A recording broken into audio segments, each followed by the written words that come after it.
It is now incredibly well known that Forza Horizon 5 is coming to PlayStation 5. To quickly bust in as well, we've got a release date. The Standard Edition will get the game on the 29th of April, and the Premium Edition will get the game on the 25th of April. That's the release date for Forza Horizon PlayStation. A month after, almost 2 months after Motofest's Red Bull update. So there will have been enough time for it to wind down a bit.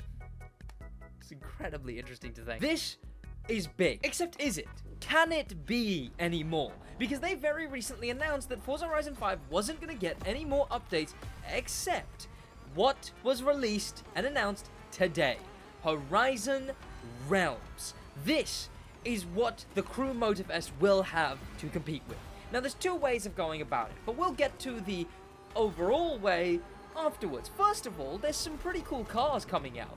One of them being the Revuelto. So, just like how Motofest got the AMG 1 recently, stealing Forza's cover car, well, Forza now finally has the Lamborghini Revuelto, among a few other cars. I think 8 in total. It's like a Hennessy 6-wheeler Jeep thing. Some really cool stuff, basically, that is coming to Forza Horizon 5 in its final update based on the info that just dropped. By the way, my name is Sid. Head down there and subscribe. Be very much appreciated. If you want to catch a bunch of the stuff for Motofest coming out and my videos that I will be doing on Forza Horizon 5 as that stuff comes out. So let's talk about Motofest for a second, because they also announced something today. It's nothing big. It was just that there's going to be an official Motofest podcast. And they got Yuki from the... Is it AlphaTauri? Is it Toro Rosso? I'm not calling it VCARB. Or Visa Cash App Red Bull RB.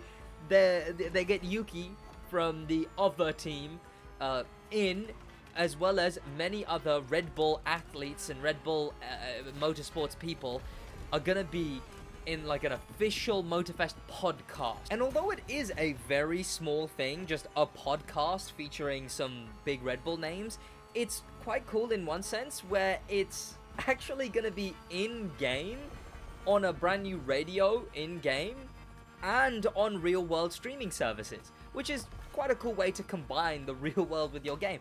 I think one thing that Motofest is trying to match most on Forza is being just generally part of car culture.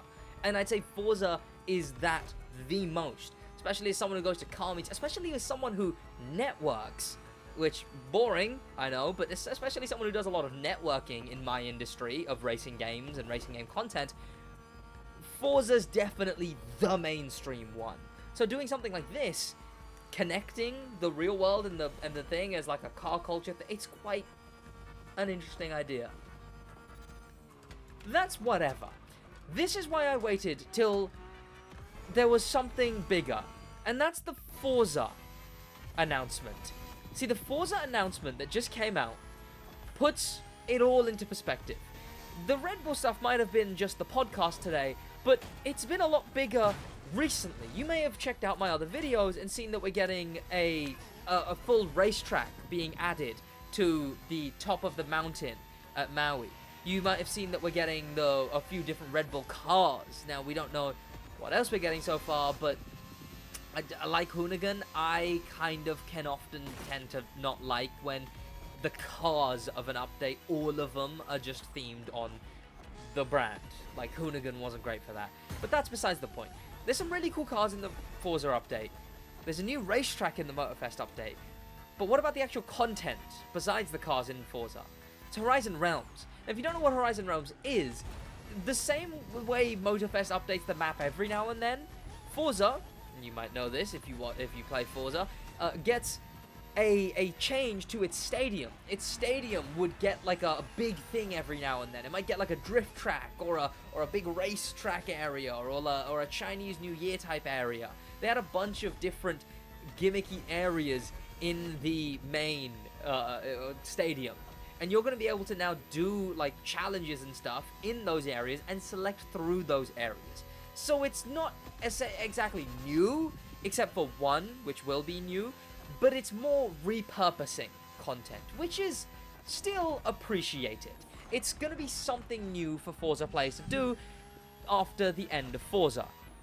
And the Red Bull update will be something to do for the Crew Motofest players who have finished the Crew Motofest. But there's a big difference here.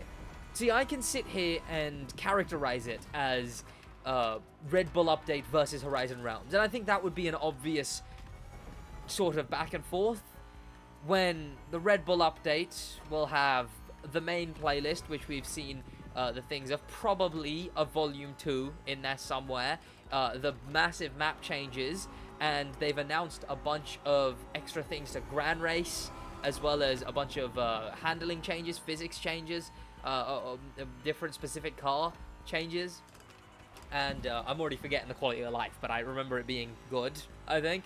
But there's a lot of different changes for the Crew Motofest, so I think it probably wouldn't be close, but that's not what is being discussed here, is unfortunately what's going on. See, someone did mention last video, when I talked about all of this, that why are you comparing the Crew Motofest's Red Bull update to Forza Horizon 5, the video game? And it's for a simple fact. It's what I discussed in the last video. See, all of this news that I'm telling you right now matters and is here as context because I'm mostly talking to my audience, the PlayStation audience. You might play on Xbox, you might play on PC, and have all of the Forza and every single one of them, and think they're really good games to play alongside each other, which I've actually heard that sentiment a lot recently. But the thing that's happening here is it's people who currently are playing Motofest, people who actively are on Motofest and would need something new to stay, versus people who get Forza Horizon 5, especially as far as we're aware at the moment, there's no cross-platform progression. You'll have to start from scratch if they don't confirm cross-platform progression.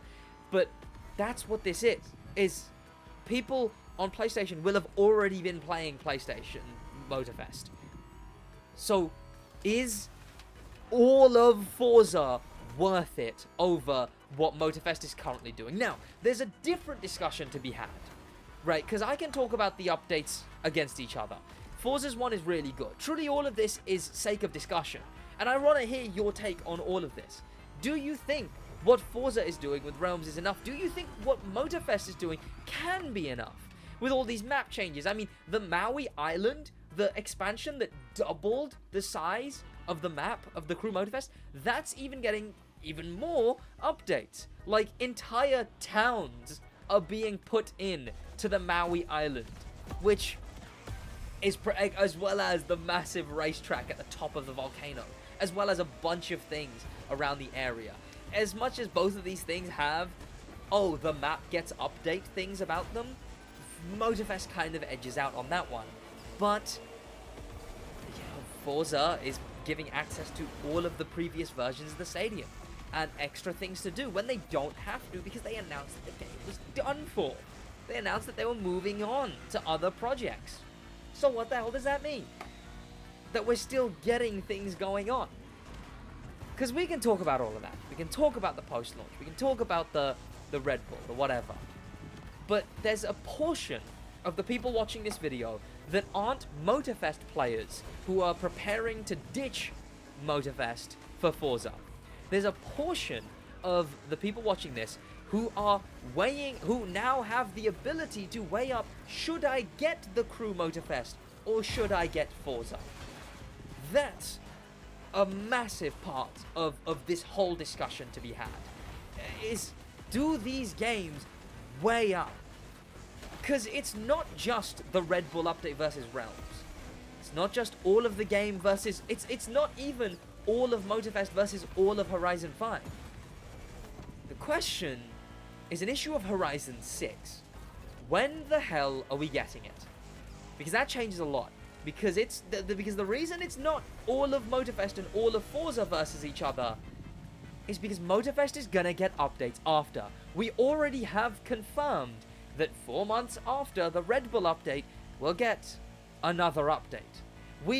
Hopefully, the crew does better marketing for the Red Bull update, neither here nor there. But the Maui update got a massive dump of a challenges log thing halfway through the update. So that's only 2 months in. There is things like that that will still drop in Motofest. Whereas this one, for Forza, is like a going out with a bang kind of update. One of the biggest updates, they said. So that's what's being weighed up here. How long can a end-of-life Forza last? How long can a Forza, which will not get any updates past dropping on PlayStation, how long can that last compared to Motofest, which, look, I'll admit, the Red Bull update on its own, if you're already a Motofest player, might get, especially after like the first few weeks, might get completely trumped by the whole game that is Forza. Crew Motofest was pretty goddamn good for the first month too. And Forza Horizon 5, when it first launched, had the same kind of, oh, this is fun for about like 2 weeks. I don't know why I've put like a really British accent on this person. This was fun for about like 2 weeks, but now it's bloody rubbish, innit? So that's what we're gonna have to weigh up. Is end of life Forza versus midlife Crisis. No, like beginning of life Motofest. Because this is what this video is all about. Is we now have a full confirmation and in-depth look at what the long term of both of these games existing on the same platform that Forza never existed on before looks like. And when the hell is Forza Horizon 6? Because if Forza Horizon 6 drops this year, is on PlayStation at launch, well then we've got another thing coming. Then I think it's gonna have to be a real kick up the rear end for Motofest. But maybe there's a bias because I'm a Motofest content creator and my audience is Motofest people. But I've seen a lot of people be like, no. Or people who already play both Forza and Motofest who are like, no. I much prefer Motofest on its own merits.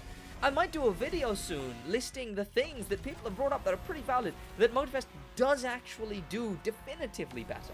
Because Forza, graphics, trumps it. Physics are subjective, but people say it trumps it. The race creator trumps having it in the first place, but I love the customizability of Forza's race creator. The car list in numbers and in certain ways, definitely better than Motofest. I'd say Motofest trumps in variety, but Forza definitely has better sort of general car stuff. The customization in some aspects, like being able to lower your car, but actual body kit customizing, it's neither here nor there. But there is many things that Forza does way better than Motofest, but I think this isn't the home run that it seemed to be in the beginning. It seems a lot more like it would be if this is a precedent to be set. If the next Forza Horizon is also going to be on PlayStation day one. When the next Forza Horizon is. And there's a reason I don't think Forza Horizon 6 is coming out this year. It's GTA 6. Does anyone want to launch something near GTA 6? I know this is the most boilerplate take you can ever have. But it's a boilerplate take for a reason. Why the hell would you launch something near GTA 6? GTA 6 is like vaguely looking like October, November now. Because Rockstar confirmed they don't want to release it near their own Borderlands. And Borderlands is September. So it would have to be October, November. So why would you release a racing game? I mean, maybe if they could get Forza Horizon 6 out at the beginning of summer, but obviously that's not happening just from a marketing perspective. But if they could get it out, when is it too close, right? September, right? Okay, is August too close? Is July too close? What, you get 2-3 good months before the biggest video game titan drops? That's if GTA 6 isn't delayed. But that's even worse for Forza, because they're probably operating on the fact that it isn't delayed. And then if it is, that's pushing it even further back. Essentially, I don't think Forza Horizon 6 is releasing this year. I think it'll start marketing this year. And that'll be good for Forza Horizon 5 on PlayStation. I mean, The Crew 2 did some of the best for me when Motofest was in its hype cycle. So naturally, Forza Horizon 5 would do good. But would it be good enough to go against updates? Essentially, Motofest needs to lock the hell in. Because that's what's up for grabs here. Long-term player retention is the anti-FOMO. Motofest very much removing FOMO and trying to be a game in its own merits. And Forza, the game that at its end of life is now removing FOMO with the backstage. But that's just the issue. It's end of life. What does any of that look like? And what are your thoughts on the whole thing? This is, of course, a very much yap-heavy video. I'm finally feeling a bit better. I'm not as ill anymore. So I am going to be putting all of my focus into, hopefully, the Red Bull update. And subscribe if you want to catch that early. Subscribe if you want to catch some more Forza-related videos. And I will see you boys in the next one. That's about it from me in a